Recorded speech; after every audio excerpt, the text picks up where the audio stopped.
그러면은 우리가 이어서 살펴볼 건 새로운 세력의 성장에 대해서 우리가 한번 살펴보도록 할게요. 우리가 이제 이번 시간에는 국민항의 개혁 정치에 대해서 살펴봤고, 그러한 국민항의 개혁 정치의 결과 중에 하나가 바로 요 신진사대부라고 하는 새로운 세력, 고려 말기의 어떤 새로운 세력이 등장을 한다라고 했었죠. 그 새로운 세력들에 대해서 우리가 한번 조금 더 자세하게 그 특징들을 살펴보도록 하겠습니다. 첫 번째로 살펴볼 게 바로 요 신진사대부라고 하는 세력이 되겠습니다. 신진사대부. 이 신진사대부의 우리가 특징들을 먼저 한번 살펴보면은 첫 번째로는 그렇죠, 국민항의 개혁 정치에 참여를 했다. 이거는 우리가 앞에서도 배운 거죠. 그렇죠. 국민항은 이러한 신진사대부들과 함께 그렇죠. 개혁 정치를 이끌어갔고, 국민항 역시 성균 간의 좀비하고 유교 교육을 강화하면서 그렇죠. 신진사대부를 적극적으로 등용을 했다라고. 그 다음에 또한 이러한 신진사대부들은 그 밑에 나오듯이 성리학을 수용했다 나오는데, 성리학을 수용했다. 우리가 성리학이 무엇이냐라고 하면은, 요거는 우리가 이제 고려 문화 배울 때 이어서 배우겠지만, 유학의 한 갈래예요. 유학의 한 갈래. 유학을 조금 쉽게 말하면은, 유학을 조금 더 깊이 있고 철학적으로 탐구한 학문이다 라고 조금 생각을 해보면 좋을 것 같아요. 요거는 우리가 이어서 조금 배울 텐데, 이어서 쭉 조선시대에도 쭉 나올 텐데, 쉽게 생각을 해보면은 성리학을 조금 더 유학을 조금 더 깊이 있게 파고드는 학문, 조금 더 깊이 있게 파고들면서 연구하고, 이러한 학문을 우리가 이제 성리학이라고 생각을 하면 돼요. 이러한 성리학이 이제 중국에서부터 전해져 오게 되고, 이 성리학을 주로 받아들인 세력들이 바로 요 신진사대부가 되는 거예요. 그래서 신진사대부는 이러한 국민항의 개혁 정치에 적극적으로 참여하고 성리학을 수용을 하면서 결과적으로는 이렇게 과거를 통해서 중앙 정계에 진출을 하면서 앞서 말했듯이 그렇죠, 권문세족과 대립하는 모습을 보이게 돼요. 그 다음에 이러한 신진사대부들은 어떤 출신이냐라고 보면은 밑에 주로 지방의 향리와 중소 지주 출신이다 이렇게 나와 있죠. 즉 신진사대부들은 기존의 어떤 권문세족, 그 당시 지배층이었던 권문세족이 아니라 주로 지방에서 살아가고 있던 사람들이었다는 거예요. 그래서 지방의 향리 출신이라던가 아니면은 지방의 중소 지주라는 말이 땅의 주인이다라고 하는 소리예요. 즉 지방의 향리 출신이면서도 또 지방의 어느 정도 땅도 가지고 있는 지방 유지, 쉽게 생각하면 지방 어떤 중산층 정도의 출신이다라고 하는 거. 그래서 이들은 이제 지방에서 어느 정도 돈도 있으니까 그렇게 힘들게 일할 필요 없이 열심히 공부하고, 그 중에서도 이제 성리학을 열심히 공부하면서 과거 시험에 합격해서 중앙 정계에 진출하고, 그러면서 국민항과 함께 개혁 정치도 벌이고, 그렇죠, 새로운 세력으로서 고려 말기에 등장을 하게 되는 겁니다. 이들의 성향은 어떻게 되냐? 성향을 보면은 친명, 반원, 거기에다가 권문세족과 불교를 비판했다 이렇게 나와 있죠. 그 당시 우리가 앞에 국민항 개혁 정치 배울 때 우리가 배경에서 나왔듯이, 그렇죠, 그 당시에는 중국이 원명 교체기였었는데, 그렇죠, 이 당시 고려는 아무래도 이제 원 간섭기, 원에게 많은 것들이 그렇죠, 많은 불만들, 이런 것들을 많이 가지고 있으니까, 그렇죠, 원나라에 반대하고 오히려 명나라와 친하게 지내고자 하는 성향을 가지고 있었고, 그와 함께 이제 권문세족을 비판하고, 또한 이들은 이제 주로 이제 성리학을 수용을 했었다라고 했었잖아요. 근데 이 성리학에서는 불교와 같이 하는 것, 불교와 성리학은 함께가 될 수 없다. 즉 불교에 대한 굉장한 비판들을 많이 벌였었어요. 그러다 보니까 여기서는 신진사대부 역시 불교를 비판하는 모습을 보이게 된다. 그래서 성향으로 보면은 친명의 반원, 거기다가 권문세족과 불교를 비판하는 모습을 보이게 된다. 요 신진사대부의 이제 주요 중점적인 인물이 바로 요 정몽주와 정도전이 됩니다. 정도전은 워낙 유명한 인물이라서 사실 드라마로도, 정도전 같은 인물은 드라마로도 많이 만들어졌고, 또 정몽주 같은 인물은 최근에 보면 육룡이 나르샤, 여기가 이제 조금 고려말 조선 건국을 배경으로 한 이야기인데, 여기에도 등장을 하면서 뭐 역사적인 어떤 영화나 드라마에도 많이 등장을 하는 굉장히 유명한 인물이에요. 그래서 요 당시 이제 신진사대부 세력들을 이끌어갔던 어떤 주요 세력이 바로 요 정몽주, 정도전이 되는 거예요. 그 다음 등장을 하는 새로운 세력은 바로 신흥무인 세력이다. 신흥무인 세력. 신흥무인 세력. 즉, 새롭게 등장을 하는 무인 세력. 새롭게 등장을 하는 무신 세력이다. 라고 하는 거예요. 이들이 어떻게 성장을 했냐라고 하면은 밑에 나오듯이 홍건적과 왜구를 격퇴하면서 성장을 했다라고 나오죠. 우리가 이제 공민왕의 개혁 실패 중에 하나가 홍건적과 왜구, 즉 북쪽에서 홍건적, 남쪽에서 왜구가 양쪽으로 공격을 해오니까 아무래도 공민왕의 개혁 정치가 좀 실패로 끝난다라고 했었죠. 이러한 침입을 막아내면서 성장을 하는 게 바로 요 신흥무인 세력들이 되는 거예요. 신흥무인 세력들. 이 신흥무인 세력의 이제 대표적인 인물이 우리가 여기서도 또 잘 알고 있는 이성계, 최영 이런 인물들이 되는 거예요. 뭐 최영 장군은 뭐 황금보기를 돌같이 하라 뭐 이런 말이 제일 유명하시죠. 굉장히 청렴결백한 인물로서 고려 말기에 뭐죠 대표적인 장군, 대표적인 무신 중에 하나이고 또 이성계라고 하는 인물은 여러분들이 잘 알고 있듯이 조선을 건국한 인물이죠. 조선을 건국한 인물. 그렇죠. 이성계라고 하는 인물 역시 홍건적과 왜구 격퇴에 굉장히 크나큰 공을 세우면서 자신의 세력을 높여가고 자신의 세력을 확장하던 사람들이 되는 거예요. 그래서 이렇게 이제 신진사대부와 신흥무인 세력이 고려 말기에 새로운 세력으로서 등장을 하게 되고 그래서 이렇게 결과적으로 신진사대부와 신흥무인 세력이 하나로 힘을 합쳐가지고 고려를 무너뜨리고 바로 요 조선이라고 하는 나라를 건국을 하게 된다. 그러면 우리가 이어서 이제 고려 멸망과 조선 건국에 대해서 한번 살펴보도록 하겠습니다. 고려 멸망과 조선 건국에 대해서. 그 다음으로 우리가 이제 고려가 멸망하고 조선이 건국되는 모습, 우리가 앞서 살펴봤듯이 새로운 세력, 즉 신진사대부와 신흥무인 세력이 고려 말기에 등장을 하게 되고 이 세력들이 중심이 되어서 새로운 나라인 고려가 건국이 된다라고 했었죠.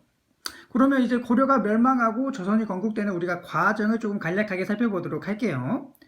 앞서 말했듯이 이제 고려가 멸망하고 조선이 건국되는데 굉장히 주요한 일을 한 세력들, 주도 세력이 어떻게 되냐라고 하면은 급진파 신진사대부와 신흥무인 세력이다라고 하는 거예요.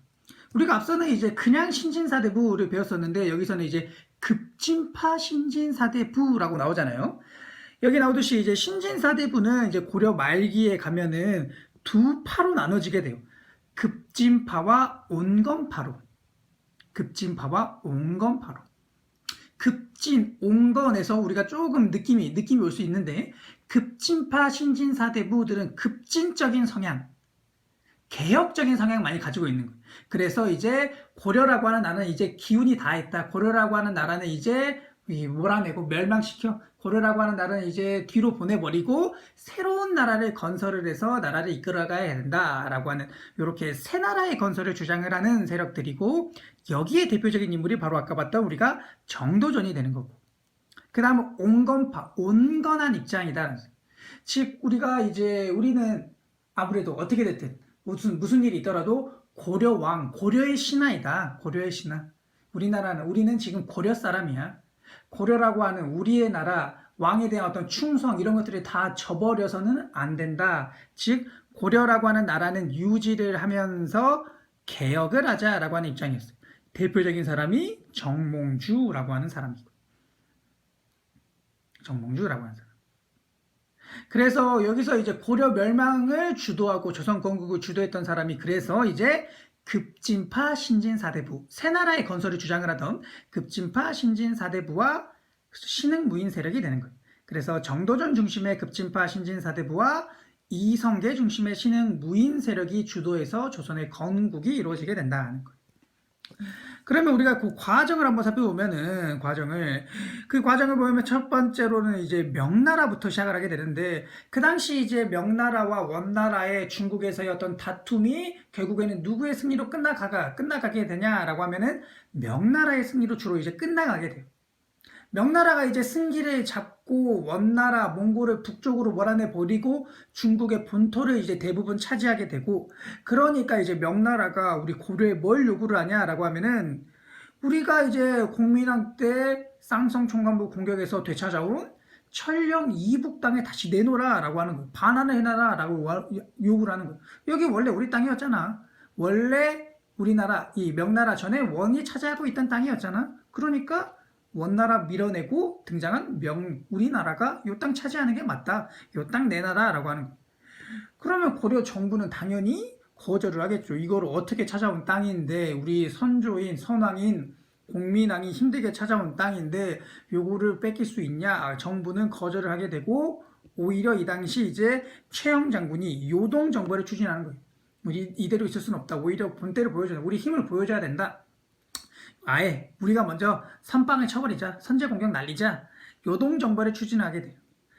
그런데 이때 이제 최영이 이 요동정벌을 이끌 사람으로서 그 당시 뭐 가장 제일 훌륭한 장수라고 여겨지는 이성계를 앞장 세우게 되는 거죠.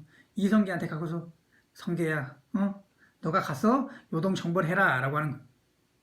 그런데 이제 이성계는 요동정벌이 아무리 생각해도 이게 불가능한 거야. 아무리 생각해도 불가능해. 그래서 이제 이성계가 그 당시 왕이었던 우왕과 최영에게 사불가론이라는 걸 내세워요. 왜 요동정벌이 불가능한가? 4가지 이유를 대는 거예요. 4가지. 요거를 부터 참고로, 선생님이 좀 참고로, 요거까지 외울 필요는 없고, 요거는 그냥 참고로 한번 들어보면은, 이 당시에 아무래도 이제 여름철이라서 전염병이 돌고, 날씨가 또 좋지 않으니까, 전염병이 도니까 굉장히 힘들다. 또 여름철에 농사 열심히, 백성들 농사 지어야 되는데, 그때 이제 백성들 군대로 동원해서 가면은 1년 농사 망한다. 거기에다가 또 이제 여름철이다 보니까 굉장히 습기가 심하잖아요. 그러다 보니까 활도 잘 안 되고 무기도 녹슨다. 또한 그렇죠. 군사를 북쪽으로 돌리면은 남쪽에 외구들이 침입해 왔을 때 우리가 손쓸 도리가 없다라고 하는 거예요. 이렇게 이제 4가지 주장, 요 사불가론을 내세우면서 이성계는 여기에 반대를 하게 돼요. 근데 아무래도 이 당시 이제 최영이 훨씬 더 강한 권력을 잡고 있고, 또 왕 역시 이러한 최영의 말에 따르고 있었기 때문에 이성계는 이런 왕과 최영 장군의 명을 받들어서 군대를 이끌고 요동을 공격하러 떠나게 돼요. 근데 여기서 이제 중요한 사건이 발생을 하게 되는 게 바로 요 위화도 회군이에요. 위화도 회군. 이성계가 군대를 이끌고 쭉 올라가사가 여기 보이듯이 여기가 이제 압록강인데 이 압록강 부근의 밑에 이제 위화도라고 하는 곳이 있어요. 여기에서 이제 딱 멈춰가지고 이제 조금 쉬고 있는데, 아무리 생각해도 요동정벌 가면은 별다른 큰 성과도 없이, 그렇죠, 그 개죽음이 나올 것 같은 거예요. 그러니까 이제 이성계가 자신에 따르는 여러 장군들, 장수들, 그 다음에 병사들 모아놓고 딱 연설을 하는 거예요. 우리 이대로 가서 그냥 개죽음 당하느니 나를 따르고 나를 믿고 따라와라. 우리 군대를 돌려서 개경으로 쳐들어가서 우리가 정권을 잡아버리자라고 회유를 하고 주장을 하는 거예요. 이 주장이 이제 먹혀들면서 이성계는 위화도라고 하는 곳에서 회군을 하게 돼요. 요거를 이제 위화도 회군 사건이다라고 하는. 그래서 위화도에서 이제 군대를 돌려서 군대로 회군해서 오히려 개경을 공격을 해서 우왕과 최영을 제거를 하면서 이성계가 완전히 이제 정권을 장악하는 최고 권력자가 된 거예요. 최고 권력자가 되게 돼요. 이러한 이성계가 권력을 잡게 되고, 이러한 이성계와 함께 손을 잡은 게 바로 아까 봤듯이 그렇죠. 정도전을 중심으로 한 급진파 신진사대부가 됩니다. 급진파 신진사대부는 아까 말했듯이 새 나라를 건설하는 게 목표잖아요. 그렇죠. 고려라고 하는 헛나라를 버려버리고 새로운 나라를 건설을 해야 된다라고 하는 게 목표이기 때문에 이들의 목표는 그렇죠. 새로운 나라를 건설을 하는 거였어요. 새로운 나라. 그러니까 이러한 새로운 나라 건설에 반대하는 이러한 온건파들을 제거를 하고, 그 당시 왕이었던 고려의 마지막 왕인 공양왕을 폐위시키면서 고려를 멸망시키게 됩니다. 특히나 이때 온건파를 제거할 때 이 온건파의 어떤 수장이라고 볼 수 있는 요 정몽주 역시 제거를 하게 되는데, 이때 이제 유명한 게 바로 하여가와 단심가죠. 하여가와 단심가. 요거는 아마 들어본 학생들도 많이 있을 것 같아요. 아까 말했었던 그 육룡이 나르샤라고 하는 드라마에서도 이렇게 좀 멋있게 나온 장면들이 있기도 하고, 하여가와 단심가. 이게 어떤 내용이냐라고 하면은, 그 당시 이제 급진파 신진사대부라던가 이성계, 또는 그 당시 이성계의 아들이었던, 나중에 이제 조선의 태종이 되는 요 이방원이라고 하는 인물이 있었는데, 이들이 보기에 이 온건파 신진사대부들이 너무 아까운 거야. 이들이 이제 능력은 뛰어나, 공부도 엄청 열심히 해가지고 머리도 좋고 능력도 뛰어나, 함께 조선이라고 하는 나라를 건국을 해서 나라를 이끌어가면 엄청나게 큰 도움이 될 것 같아. 그래서 이제 이방원이 꼬드기는 거예요. 정몽주를 찾아가가지고. 그 당시 이제 선주교라고 하는 다리에 만나가지고 정몽주를 꼬드기는 거예요. 그게 이제 하여가죠, 하여가. 그래서 이런들 어떠하리, 저런들 어떠하리, 만수상 드렁치기 얽혀진들 어떠하리, 우리도 이같이 얽혀 100년까지 누리리라. 요게 이제 교과서 128페이지에 나오는데, 요거를 우리가 한번 살펴보면은, 하여가 이렇게 나오죠. 하여가 여기 옆에가 선주교 다리가 나오고, 선주교 다리가 나오고, 여기서 이제 하여가라고 해서 이런들 어떠하리 저런들 어떠하리, 고려면 어떻고 조선이면 어떠냐, 우리도 이같이 얽혀 100년까지 누리리라. 100년 만년 우리 잘 먹고 잘 살아보자. 즉 우리 함께 한편 돼가지고 새나라 건설해서 100년 만년 잘 먹고 잘 살자라고 하는 거예요. 이러면서 이제 이방원이 꼬드기게 되고, 요거를 이제 단심가로서 정몽주가 거부를 하게 되죠. 이 몸이 죽고 100번 고쳐 죽어 100골이 진터되어 넋이라도 있고 없고 임향양 일편단심이야 가실줄이 있으리라.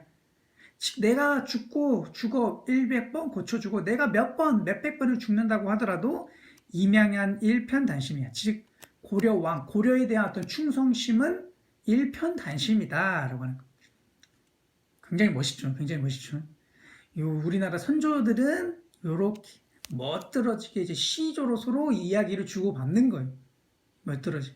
지금 여러분들이 생각해 멋은 조금 없다라고, 고리타분하다고 볼 수 있는데, 이 당시에는 그렇죠. 요 당시에는 이러한 선조들이 이렇게 멋있게 시조를 만들어 가지고 시조를 생각해서 서로 이렇게 자신의 뜻을 의견을 주고받는 이러한 모습이 나온 거예요. 어쨌든 이제 이방원의 설득이 실패로 끝나게 되고, 결국에는 정몽주는 여기 선주교 다리에서 그렇죠. 이방원의 어떤 자객의 철퇴를 맞아서 죽게 돼요. 안타까운 죽음을 맞게 되는 거죠. 그래서 이렇게 이제 온건파 급진사대부 역시 제거가 되게 되고, 아까 말했듯이 이어서 이제 고려의 마지막 왕이었던 공양왕이 폐위가 되고, 결국에는 이 이성계가 즉위를 하면서 1392년 조선이라고 하는 나라가 건국이 된다는 거예요. 이렇게 해서 이제 고려는 멸망을 하게 되고, 이성계를 중심으로 한 신흥무인 세력과 급진파 신진사대부가, 이성계가 조선의 태조가 되면서 조선을 건국하게 된다. 1392년 여기까지예요.